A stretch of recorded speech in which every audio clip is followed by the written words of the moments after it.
क्या आपका मतलब ये है कि ये कुशक महल आप बता रहे दिल्ली? चले कि हाँ दिल्ली है, लेकिन 1375 की दिल्ली है।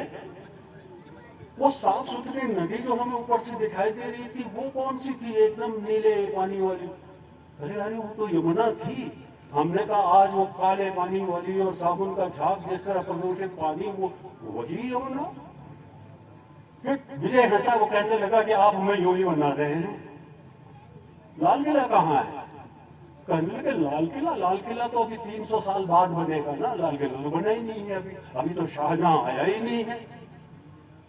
तो फिर वो कहने लगे कौन आजकल है यहाँ, देखो तुम धीरे धीरे।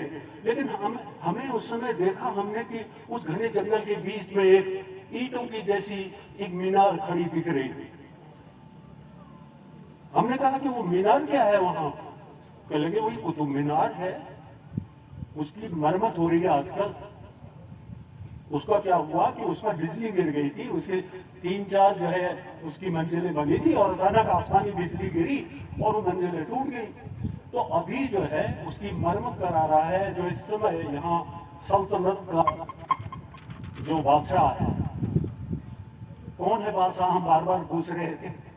वो कह लगे कि अभी आज मैंने बताया ना हम बड़े अच्छे मौके पर आए हैं, अभी देखो। और तब तक हमने देखा पता है उस घने जंगल में एक ओर से एक हाथी का सिर दिखाई दिया हमें। उसके ऊपर देखा कि उसकी पीठ पर जो है कोई बादशाह बैठा हुआ है और महावत उसे चला रहा है। वो धीरे धीरे आगे आया और उसके पीछे हमने देखा कि तमाम निशान लिए हुए लाल पीले हरे नीले ध्वजाएं लेकर के वो चल रही थी, लेकिन कोई आवाज नहीं थी, कुछ भी नहीं। जब हाथी करीब आ गया तो उसके पीछे पता है दोस्तों क्या था? उसके पीछे बैलगाड़ियों में जो है चीते, आंख पर पट्टी बंधी हुई, आंखों पर पट्टी बंधी हुई चीते जो है वो बैलगाड़ियों पर बैठे हुए ही हो। और उसके पीछे जंगली बिल्लियां सिखाई हुई, वो सब सिखाई हुई जंगली बिल्लियां थी। उनके पीछे शिकारी कुत्ते, वो लगातार जो है शिकारी कुत्ते पड़ रहे हैं। उनके पीछे घुड़सवार, और घुड़सवारों पर कौन बैठे थे? बाज जिनके हाथों पर बैठे हुए थे, वो लोग बैठे हुए थे। वो इसके माने वो शिकार गाह की तरफ शिकार करने आया और उन लोगों के हाथ में सिखाए हुए बाज बैठे हुए थे और वो घुड़सवार लगातार चल रहे थे। उनके पीछे फिर तमाम लोगों की कतार, भीड़, उसमें ढोल नगाड़े थालियां तसले, पता नहीं जिसके हाथ जो भी पड़ा वो चीज लेकर के उस बादशाह ने हाथ से इशारा किया और अचानक जो है धम धम धम धम ददंग ददंग ददंग टनक सारे नगाड़े बजने लगे, ढोल ददंग ददंग ददंग ढोल बजने लगे और बाजे सब, थालियां टन टन टन टन, सब इतना हल्ला मच गया, हाका हो गया। और उस हाके में जो जानवर थे वहां चारों ओर एक बहुत ऊंचा परकोटा बना हुआ था, बहुत बड़े एरिया में। और उस जंगल में, उस परकोटे से घिरे हुए जंगल में ये जानवर थे सारे। और वहां इसको लेकर के उनमें भगदड़ मच गई। और तभी उन्होंने चीते जो थे उनके आंख पर से उन्होंने पट्टियां हटा दी और चीते, भूखे चीते भाग करके हिरणों का शिकार करने लगे। उसके बाद जंगली बिलाव जाकर के खरगोशों को पकड़ने लगे, छोटे जानवरों को पकड़ने लगे, शिकारी कुत्ते वो सारे हिरणों को मारने लगे। और उसके बाद बाज जा करके जंगली मुर्गियों को और खरगोशों को, जो भी इस तरह के जानवर मिलते थे उनको मारने लगे। हम देख नहीं पाए, हमने अपनी आंखें बंद कर ली। हमने कहा अंकल आप हमें यहाँ क्यों लाए? हमें यह सब नहीं देखना है, हमें अच्छा नहीं लग रहा है, हमें वापस ले चलिए। वो कहने लगे नहीं मैं ले चलूंगा, लेकिन मैं तुम्हें क्यों लाया, मैं तुम्हें चीता दिखाना चाहता था। देखो वो चीता भाग के किस तरह शिकार कर रहा है और उसको अभी वो करीब आएगा, देखना। हमने करीब से चीता देखा और देख करके हमने कहा ठीक है अब हमें वापस ले चलिए। कहने लगे ठीक है। हम लोग सन 1379 में हैं। पीछे जो है मैं इसको अपने कैलेंडर को, अपनी टाइम मशीन को आगे बढ़ाता हूँ। ऐसा करते हैं 200 साल डाल देता हूँ इसमें। उन्होंने 200 साल उसमें डाल दिए और 1375 से 1575 में आ गए। 75 में जाकर के पता लगा कि उन्होंने जहां धीरे धीरे उतारा वहां भी जंगल था, वहां जंगल था। और आज भी सुबह बात कर रहे थे ना कल्याण सिंह रावत जी कि वो गंगा का पानी पीता था अकबर। वो अकबर पहुंचा हुआ शिकार पर वहां 1375 में, और अकबर उन दोनों क्या करा रहा था पता है? वो जो है बुलंद दरवाजा बनवा रहा था वहां फतेहपुर सीकरी में, और उसके अलावा शिकार पे जाता था जयपुर तक, अपने पूरा सारा इलाका था इसमें शिकार करता था। उसके पास 1000 चीते थे, 1000, और उसने अपने शासनकाल में कहा जाता है कि 9000 चीते उसने पकड़वाए। 9000 चीते केवल अकबर ने ही पकड़वा लिए थे। उनमें से एक को वो समंद माड़े कहता था, उस चीते को बहुत प्यार करता था। उसको पिंजरे में जब जाता था तो पिंजरे में जाता था और आगे से ढोल बजाते हुए एक आदमी चलता था। उस चीते को इतना प्यार करता था। लेकिन बाकी चीतों को भूखे रख करके उन्हें शिकार करना सिखाया जाता था। तो हमने देखा कि अकबर आया हुआ है, और अकबर वहां जो है जंगल में, और तमाम बैलगाड़ियां जगह जगह से पोजीशन लेती। अच्छा, बैलगाड़ियों में क्या ले जाते थे पता है?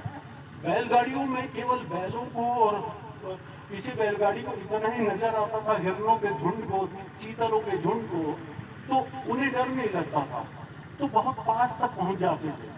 और तब अचानक चीते की पट्टी हटा दी जाती थी और ये जाकर के हिरणों का शिकार कर लेते थे। ये इनकी एक टेक्निक है। तो हमने देखा कि वहां भी वैसे निर्ममता पूर्वक शिकार हो रहा है। हमने कहा वहां हमें पसंद नहीं आया था, फिर हमें ऐसी जगह ले आए जहाँ सारा इतनी निर्ममता से सारे जानवरों को मारा जा रहा है। अंकल हमें वापस लीजिए तुरंत। अंकल वापस लेके आए। उसके बाद कहने लगे कि नहीं, हमें वापस पहुंचा दें। अंकल ने कहा कि ऐसा है, बीच में थोड़ा सा देख लेते हैं कहीं। उन्होंने 300 साल फीड किया और वो 1875 में पहुंच गए। 1575 से 1875।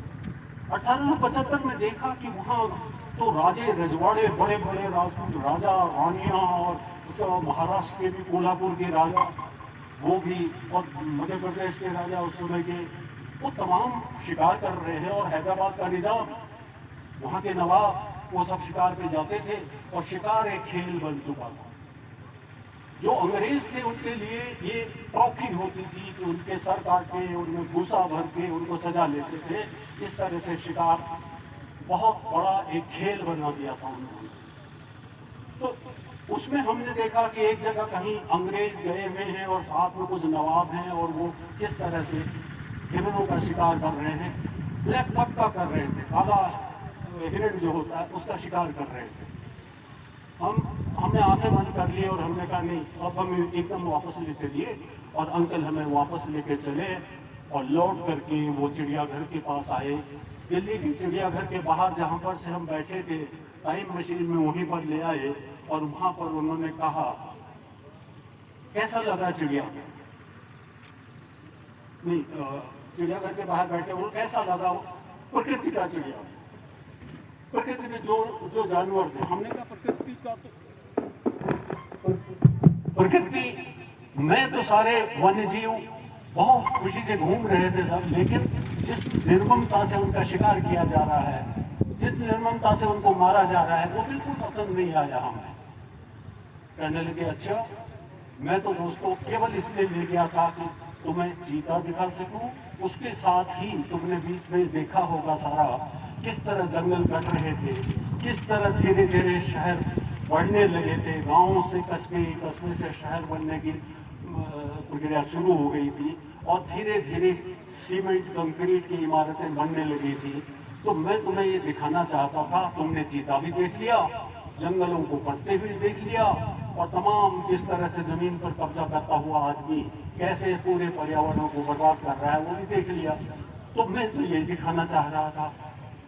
हमने कहा thank you very much uncle, बहुत धन्यवाद आपका। तो कहने लगे वर्तमान का तुम्हें पता है, अब तुम समझ गए कि चिड़ियाघर क्यों बन गए। जब जानवर थे तब तो चिड़ियाघर था ही नहीं कोई, तब कहाँ था चिड़ियाघर? जब मार डाले सारे जानवर, उसके बाद लेकर के चिड़ियाघर बना लिए ताकि एक एक नमूना वहां रख दिया जाए और लोग आए और उसको देखें, लोग आकर तो उनको उन नमूनों को देखें, इसलिए चिड़ियाघर बना दिए गए। तो आज जो है तुमने अतीत देखा, आज तुमने वर्तमान में देखा, क्या भविष्य नहीं देखोगे? उन्होंने बड़ी रहस्यमय आवाज में कहा कि आप भविष्य को नहीं देखोगे। हमने कहा भविष्य भविष्य कैसे देख सकते? पहले के वैसे ही जैसे अतीत में गए थे। अच्छा, तो आपकी टाइम मशीन क्या हमें फ्यूचर में भी ले जा सकती है, भविष्य में ले जा सकती है? उन्होंने कहा कि हाँ, ले जा सकती है। हमने कहा कि ठीक है, आज तो हम थक गए हैं, हम अगले इतवार को आएंगे, अगले संडे को छुट्टी के दिन, तो अंकल आपके साथ चलेंगे। हम अगले संडे को आए, हम 500 दोस्त आए और आकर के